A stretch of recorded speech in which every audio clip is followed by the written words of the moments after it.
ስራ፣ ቢዝነስ እና ኢንቨስትመንት የአንድ ሰው የፋይናንስ ጉዞ እና የሀገር ኢኮኖሚ እድገት የሚመሰረተው በእነዚህ ሶስት ዋና ዋና ምሰሶዎች ላይ ነው። እነዚህ ምሰሶዎች ስራ ወይም ጆብ፣ ቢዝነስ እና ኢንቨስትመንት ናቸው። ብዙ ጊዜ እነዚህ ቃላት በተለዋዋጭነት ስንጠቀምባቸው ይስተዋላል። ነገር ግን ትርጉማቸውም ሆነ የሚጠይቁት ቅድመ ሁኔታ፣ የሚጠይቁት መስዋዕትነት እና የሚሰጡትም ትርፍ ወይም የሚሰጡትም ገቢ የተለያየ ነው። ከዚህ ቀጥሎ እስኪ እነዚህን ሶስት ሀሳቦች ነጣጥለን በደንብ እንመለከታቸው። ስራ ጆብ ወይም ኢምፕሎይመንት ማለት አንድ ሰው ጊዜውን ጉልበቱንና እውቀቱን ለሌላ አካል ለቀጣሪ በመስጠት በየቀኑ፣ በየሳምንቱ ወይም በየወሩ የተወሰነ ክፍያ ወይም ደመወዝ የሚያገኝበት ሂደት ነው ስራ ማለት ነው። የስራ ገቢ እንግዲህ አክቲቭ ኢንካም ወይም ንቁ ገቢ የምንለው ነው። ያም ማለት ነው ካልሰራን ገቢ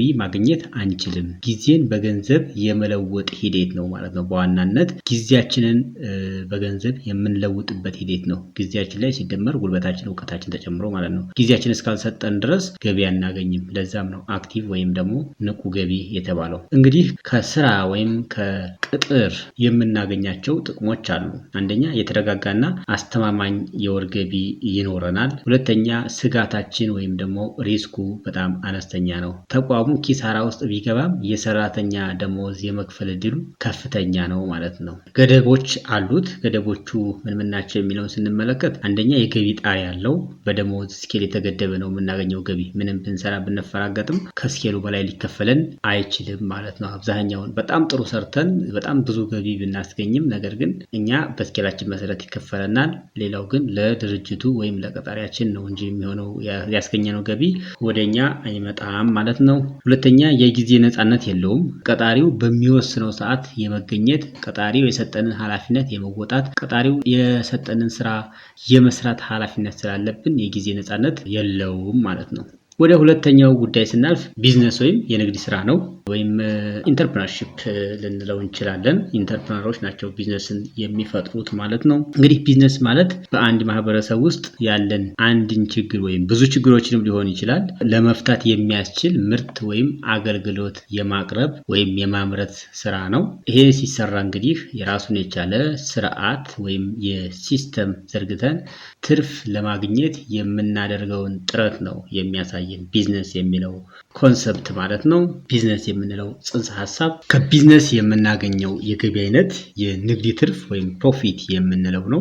ፕሮፊት እንግዲህ መጀመሪያ ላይ ከፍተኛ ጉልበትና ጊዜ የሚጠይቅ ነው። ነገር ግን ቢዝነሱ በሂደት እያደገ ሲሄድ ስትራቴጂ ቀርጸንለት ኢምፕሊመንት እያደረግነው ሲስተም እየተበጀለት ሲሄድ ያለ ባለቤቱ ተሳትፎ ከፍተኛ የሆነ ጥቅም ይሰጠናል። ነገር ግን ሪስክም አለው ቢዝነስ ላይ ስንገባ፣ ምክንያቱም መክሰርም ሊያጋጥም ስለሚችል ማለት ነው። እንግዲህ የቢዝነስ ስራን ጥቅሞች ስንመለከት የገቢ ጣሪያ የለውም። ቢዝነሳችን ድርጅታችን ባደገ ቁጥር ትርፉን በዛው ልክ እያደገ እየጨመረ ይሄዳል። የጊዜና የውሳኔ ነፃነት ይሰጣል። ለሌሎች ሰዎች የስራ እድል እንድንፈጥር ሁሉ ያስችለናል ማለት ነው። ለሌሎች ሰዎችም እድል እንፈጥራለን ማለት ነው። ገደቦቹን ወይም ተግዳሮቶችን ስንመለከት አንደኛ ከፍተኛ ስጋት አለው። ሃይ ሪስኪ ነው። ቢዝነሱ ሊከስር ወይም መጀመሪያ ላይ ትርፍ ላያመጣ የጠበቅነውን ያክል ትርፍ ላያመጣ ይችላል። መጀመሪያ አካባቢ ደግሞ ረጅም ሰዓት መስራትና በከፍተኛ ጫና ውስጥ እንድናልፍ ያስገድደናል። እንግዲህ የዚህ ተግዳሮቶች እነዚህ ናቸው። በመቀጠል ወደ ሶስተኛው ጽንሰ ሀሳብ እንሄዳለን። ሶስተኛው ጽንሰ ሀሳብ ኢንቨስትመንት ያልነው ነው። ኢንቨስትመንት ማለት በአሁኑ ሰዓት ያለንን ገንዘብ፣ ጊዜ ወይም ንብረት ወደፊት የተሻለ ጥቅም ወይም ገቢ ያስገኛል በሚል ተስፋ በተለያዩ ዘርፎች ለምሳሌ በሪል ስቴት፣ በአክሲዮን፣ በቁጠባ ላይ እና በመሳሰሉት ላይ ማዋል ነው ኢንቨስትመንት ማለት ነው። ከኢንቨስትመንት የምናገኘው የገቢ አይነት የተገብሮ ገቢ ወይም ፓሲቭ ኢንካም እንለዋለን። እዚህ ጋር ገንዘብ ለባለቤቱ ይሰራል። መኒ ወርክስ ፎር ዩ።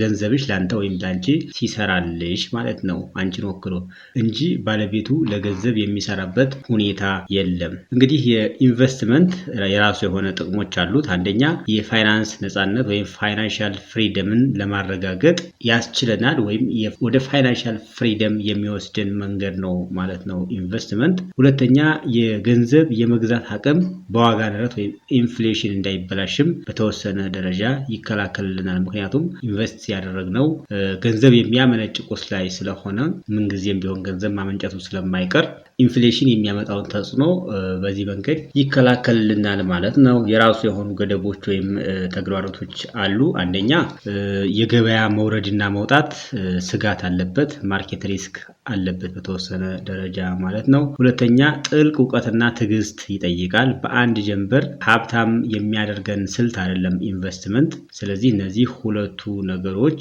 እንደ ገደብ እንደ ተግዳሮት ልናያቸው እንችላለን ማለት ነው። እስቲ እነዚህን ሶስት ጽንሰ ሀሳቦች በንጽጽር እናያቸውና ዝግጅታችን እናጠናቀቃለን። ከዋና ትኩረት አንጻር ስንመለከታቸው ስራ ወይም ጆብ የምንለው ጊዜንና ጉልበታችንን ነው የምንሸጥበት ማርኬት ወይም ገበያ ነው። ቢዝነስ የምንለው ስርዓት ሲስተም መገንባትና ከዛ ሲስተም ገቢ ወይም ፕሮፊት የምናገኝበት ነው። ኢንቨስትመንት የምንለው ደግሞ ገንዘብን ማባዛት ነው ማለት ነው። ገንዘባችን ኢንቨስት እናደርጋለን፣ ከዛ ገንዘብ እንዲሰራ የምናደርግበት ስልት ነው። የስጋት መጠናቸውን ስንመለከት የስራ ወይም ጆብ የስጋት መጠኑ በጣም አነስተኛ ነው። የቢዝነስ ከፍተኛ ስጋት አለበት። የኢንቨስትመንት ደግሞ ከመካከለኛ እስከ ከፍተኛ የሚደርስ ስጋት አለበት ማለት ነው። ከጊዜ ነፃነት አንጻር ስንመለከታቸው የስራ የምንለው ተቀጥረን የምንሰራበት ዘርፍ ላይ ምንም አይነት የጊዜ ነፃነት የለም። ቢዝነስ ላይ መካከለኛ፣ ምክንያቱም ቢዝነሱ እያደገ ሲሄድ ነፃነት የመስጠት እድል ስላለው መካከለኛ የጊዜ ነፃነት አለ። ኢንቨስትመንት ላይ በጣም ከፍተኛ የሆነ የጊዜ ነፃነት አለ፣ ምክንያቱም ገንዘባችን ስለሆነ እዛ ጋር እየሰራልን ያለው እኛን በቀጥታ የሚፈልግ ስላልሆነ ማለት ነው። የገቢ ምንጭን በተመለከተ ስናወዳደራቸው ከስራ ወይም ከቅጥር የምናገኘው ደሞዝ ነው። ከቢዝነስ የምናገኘው ፕሮፊት ወይም ትርፍ ነው። ከኢንቨስትመንት የምናገኘው ወለድ፣ የአክሲዮን ድርሻ ወይም ደግሞ የኪራይ ገቢ ሊሆን ይችላል ማለት ነው። እሺ እንግዲህ የነዚህን የሶስቱን ጽንሰ ሀሳቦች ወይም የሶስቱን የፋይናንሻል ገቢ ማገኛ መንገዶች በዚህ ልክ ካየን የዕለቱን ዝግጅታችንን ሰመራይዝ አድርገን እናጠናቀቃለን። እንግዲህ የፋይናንስ የገንዘብ ነፃነት ስኬት የሚመጣው በእነዚህ በሶስቱ መንገዶች ነው። ነገር ግን ደረጃውን ጠብቆ በሂደት ሊመጣ የሚችልበት እድል እንዳለ መገንዘብ ያስፈልጋል። አንድ ሰው በቅጥር ጀምሮ ከዛ በሂደት ደግሞ የራሱን ቢዝነስ ቢጀምር ከራሱ ቢዝነስ ደግሞ ወደ ኢንቨስትመንት ወደ ትልልቅ ካምፓኒዎች ላይ ሪል ስቴት ላይ አክሲዮን ላይ እና የመሰሉ የኢንቨስትመንት አማራጮች ላይ ኢንቨስት በማድረግ መጨረሻ የፋይናንስ ነፃነቱን የጊዜ ነፃነቱንም የሚያረጋግጥበት ሁኔታ ይፈጠራል እና እነዚህ ሶስቱ እርስ በርሳቸው የሚደጋገፉ የእድገት ደረጃዎች ናቸው ማለት ነው።